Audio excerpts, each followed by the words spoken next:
আজকের এই ভিডিওটা মিস করলেই আপনি পিছিয়ে পড়বেন, কারণ আজ এমন কিছু সুখবর নিয়ে এসেছি যা আপনার ব্যাংক, বিদ্যুৎ বিল, রেশন কার্ড, বেতন ভাতা সব কিছুর সঙ্গে জড়িয়ে ব্যাংকে 5 লক্ষ টাকার বেশি রাখছেন তাহলে এখনই জেনে নিন আরবিআই এর নতুন নিয়ম। না জানলে হতে পারে বড় বিপদ। বিদ্যুৎ বিল কেন বাড়ছে? কারণ এখন বাড়িতে বসানো হচ্ছে স্মার্ট মিটার, কিন্তু এতে আপনি বাঁচবেন না ক্ষতিগ্রস্ত হবেন সেটা নিয়েই সব সত্য তুলে ধরা হবে এই ভিডিওতে। ই শ্রম কার্ড থাকলেই এবার থেকে মাসে 3000 টাকা, সরকারি ঘোষণা একদম অফিসিয়াল। কারা পাবেন জানিয়ে দিচ্ছি। সরকারি কর্মীদের জন্য বিশাল সুখবর, মিনিমাম বেতন হতে যাচ্ছে 51,480 টাকা। আপনার ওপর এর প্রভাব কি হতে পারে সেটাও থাকছে এই ভিডিওতে। আর লক্ষ্মীর ভান্ডারে জুন মাস থেকে বাড়ছে টাকা, খোদ মুখ্যমন্ত্রীর বিশেষ ঘোষণা এসেছে। কে কবে থেকে কত টাকা পাবেন জানুন এখানে। এইসব খবর আমাদের জীবনের সঙ্গে সরাসরি জড়িত, তাই একটা একটা করে সব জানবেন, বুঝবেন আর জানাবেন আপনার বন্ধুদেরও। ভিডিওটা শেষ পর্যন্ত দেখলে আপনি জানতে পারবেন কোন সুযোগ আপনার জন্য, কিভাবে আবেদন করবেন আর কোন ফাঁদে না পড়লেই ভালো। আর হ্যাঁ, এই ভিডিও দেখে যদি উপকার পান তাহলে একটা লাইক দিন, ভিডিওটা শেয়ার করুন ফেসবুক বা হোয়াটসঅ্যাপে, আর চ্যানেলটা সাবস্ক্রাইব করে বেল আইকন অন করে রাখুন। আর নিচে কমেন্ট করে লিখুন এই খবরগুলোর মধ্যে কোনটা আপনার জীবনে সবচেয়ে বেশি কাজে লাগবে। তো দেখুন, আজকের প্রথম খবর উঠে আসছে, জুন থেকে বাড়ছে লক্ষ্মীর ভান্ডার, কবে পর্যন্ত মিলবে ভাতা, বিশেষ ঘোষণা খোদ মুখ্যমন্ত্রীর। তো লক্ষ্মীর ভান্ডার ভাতা নিয়ে নয়া তথ্য প্রকাশ্যে। খবর অনুযায়ী এই ভাতার পরিমাণ বাড়তে পারে। মুখ্যমন্ত্রী ঘোষণা করেছেন এই প্রকল্প সারা জীবন চলবে। ফের খবরে লক্ষ্মীর ভান্ডার ভাতা মমতা সরকার রাজ্যের মহিলাদের জন্য চালু করেছেন এই ভাতা। মমতা সরকার ক্ষমতায় আসার পর থেকে নানান সমাজ কল্যাণমূলক ভাতা চালু করেছেন। এর দ্বারা উপকৃত হচ্ছেন বৃদ্ধ থেকে পড়ুয়া সকলে। মমতা সরকার ক্ষমতায় আসার পর কন্যাশ্রী, রূপশ্রী, বিধবা ভাতা, বার্ধক্য ভাতা থেকে শুরু করে লক্ষ্মীর ভান্ডার ভাতা। এবার এই লক্ষ্মীর ভান্ডার ভাতা নিয়ে প্রকাশ্যে এলো নয়া তথ্য। শোনা যাচ্ছে বাড়তে পারে এই ভাতা, এমন খবর সর্বত্র। বর্তমানে সাধারণ জাতির মহিলারা মাসে 1000 টাকা এবং তপশিলি জাতির মহিলারা মাসে 1200 টাকা করে ভাতা পেয়ে থাকেন। এবার থেকে 500 থেকে 600 টাকা করে বাড়বে ভাতা। শোনা যাচ্ছে সাধারণ জাতির মহিলারা মাসে 1500 টাকা এবং তপশিলি জাতির মহিলারা মাসে 1800 টাকা করে পেতে পারেন। অধিকাংশের দাবি আগামী মাস অর্থাৎ জুন মাস থেকেই মিলবে বাড়তি টাকা, তবে এই নিয়ে কোনো নিশ্চিত খবর মেলেনি। এরই মাঝে লক্ষ্মীর ভান্ডারের সময়সীমা নিয়ে বিশেষ ঘোষণা করলেন খোদ মুখ্যমন্ত্রী। সদ্য উত্তরবঙ্গে সভা করেন মুখ্যমন্ত্রী। সেই সভাতে গিয়ে বলেন, লক্ষ্মীর ভান্ডার সারা ভারতে নয়, সারা পৃথিবীতে আমরা প্রথম চালু করেছিলাম। সারা জীবন পর্যন্ত চলবে এই প্রকল্প, মহিলাদের সম্মান। এদিকে আবার দেখুন, আজ আরও একটি বড় খবর উঠে আসছে।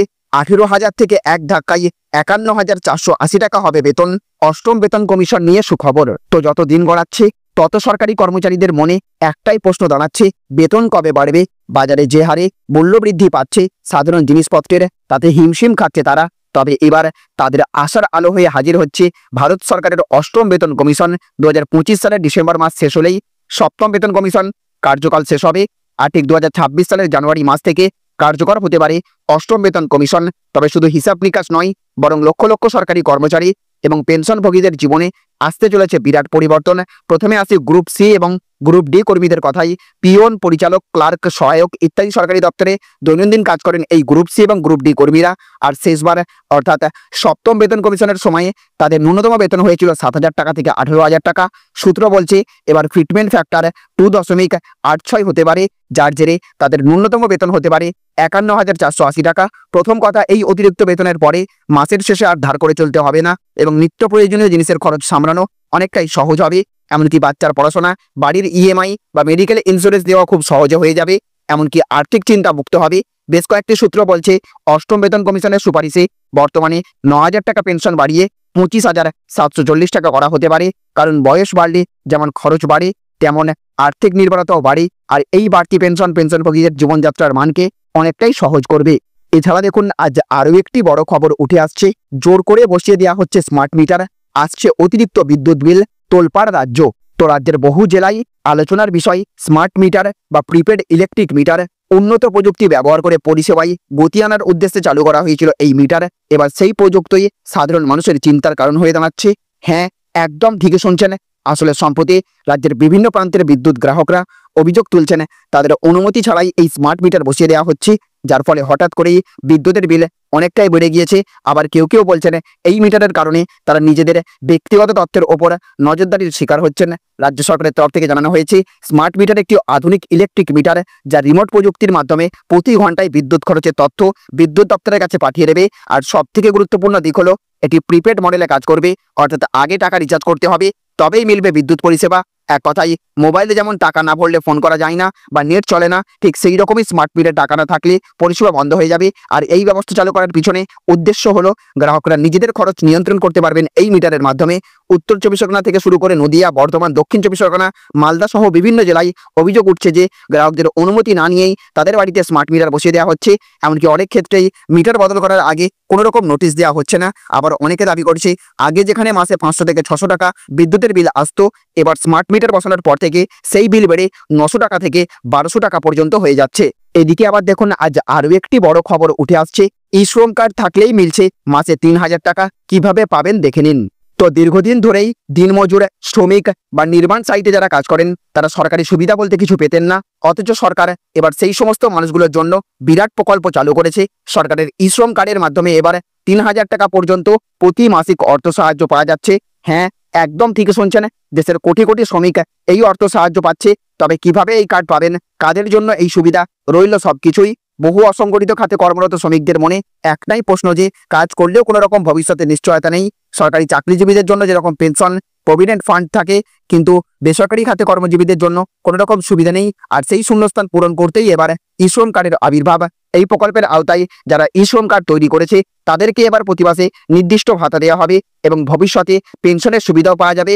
আর সব থেকে বড় কথা, এই কার্ড সম্পূর্ণ বিনামূল্যে তৈরি করা যায় এবং এর জন্য কোথাও যেতে হয় না, ঘরে বসেই বানানো যায়। যদি আপনার ই শ্রম কার্ড থাকে তাহলে সরকার নির্ধারিত শর্ত পূরণ করলে প্রতি মাসে 3000 টাকা করে ভাতা পাওয়া যাবে। পাশাপাশি ই শ্রম কার্ডধারীর দুর্ঘটনায় মৃত্যু হলে 2 লক্ষ টাকা পর্যন্ত জীবন বীমা পাওয়া যেতে পারে। শুধু তাই নয়, প্রত্যেক মাসে নির্দিষ্ট অঙ্কের টাকা জমা রাখলে 60 বছর বয়সের পর 3000 টাকা পর্যন্ত পেনশন পাওয়া যাবে। এমনকি PM-SYM, PM-AY, PM কিষানের মতো অন্যান্য প্রকল্পের সাথে যুক্ত হতে পারা যায় এই কার্ডের মাধ্যমে। এছাড়া দেখুন আজ আরও একটি বড় খবর উঠে আসছে, ব্যাংকে 5 লাখের বেশি টাকা। জেনে নিন RBI এর নতুন নিয়ম, না জানলে বিপদ। তো আপনার ব্যাংক অ্যাকাউন্টে যদি 5 লাখের বেশি টাকা থাকে তাহলে এই খবরে আপনার জন্য রয়েছে জরুরি সতর্কবার্তা।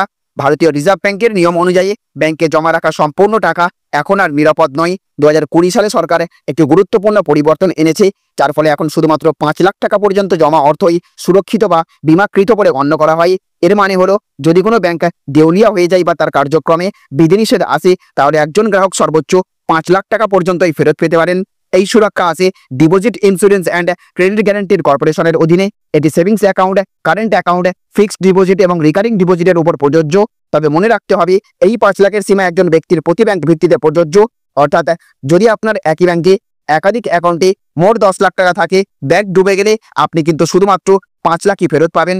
এমন পরিস্থিতিতে বুদ্ধিমানের কাজ হলো আপনার অতিরিক্ত সঞ্চয় ভিন্ন ভিন্ন ব্যাংকে ভাগ করে রাখা। এতে প্রতিটি ব্যাংকে 5 লাখ পর্যন্ত নিরাপত্তা সুবিধা পাওয়া যাবে। আর যদি কোনো ব্যাংকে সমস্যা হয় তাহলে DIGCর নিয়ম অনুযায়ী 90 দিনের মধ্যে বিমা অর্থ ফেরত দেওয়ার ব্যবস্থা করা হয়। এই প্রক্রিয়া এখন আগের থেকে অনেক দ্রুত এবং স্বচ্ছ। যদি আপনার সঞ্চয় 5 লাখ ছাড়িয়ে যায় তাহলে সতর্ক হন এবং আপনার অর্থকে সুরক্ষিত রাখতে প্রয়োজনীয় ব্যবস্থা গ্রহণ করুন। তো বন্ধুরা, আজকের প্রতিটা খবর কিন্তু আমাদের দৈনন্দিন জীবনের সঙ্গে সরাসরি জড়িত। ব্যাংকিং সিস্টেম হোক, বিদ্যুৎ বিল হোক, রেশন ভাতা অথবা মাসিক বেতন, প্রত্যেকটা আপডেট জানাটা এখন সময়ের দাবি। তাই আপনার যদি আজকের ভিডিওটা ভালো লেগে থাকে তাহলে একটাই অনুরোধ, ভিডিওটিকে একটা লাইক দিন, বন্ধুদের সঙ্গে শেয়ার করুন যাতে ওরাও এই গুরুত্বপূর্ণ খবরগুলো জানতে পারে। আর যদি এখনও চ্যানেলটা সাবস্ক্রাইব না করে থাকেন তাহলে সঙ্গে সঙ্গে করে ফেলুন, কারণ এমন দরকারি আপডেট আমরা রোজই নিয়ে আসি। আর নিচে কমেন্ট করে জানিয়ে দিন আজকের কোন খবরটা আপনাকে সবচেয়ে বেশি উপকারে লাগবে। আর আপনি কি ইতিমধ্যেই এই সুবিধাগুলোর মধ্যে কোনোটা পাচ্ছেন নাকি এখনো অপেক্ষায় আছেন? আপনার প্রতিটা কমেন্ট আমাদের জন্য খুবই গুরুত্বপূর্ণ। আগামী ভিডিওতে আবার দেখা হবে এমনই কিছু নতুন সুখবর নিয়ে। ততক্ষণ পর্যন্ত সতর্ক থাকুন, সচেতন থাকুন আর বাংলার উন্নয়নের সঙ্গে যুক্ত থাকুন।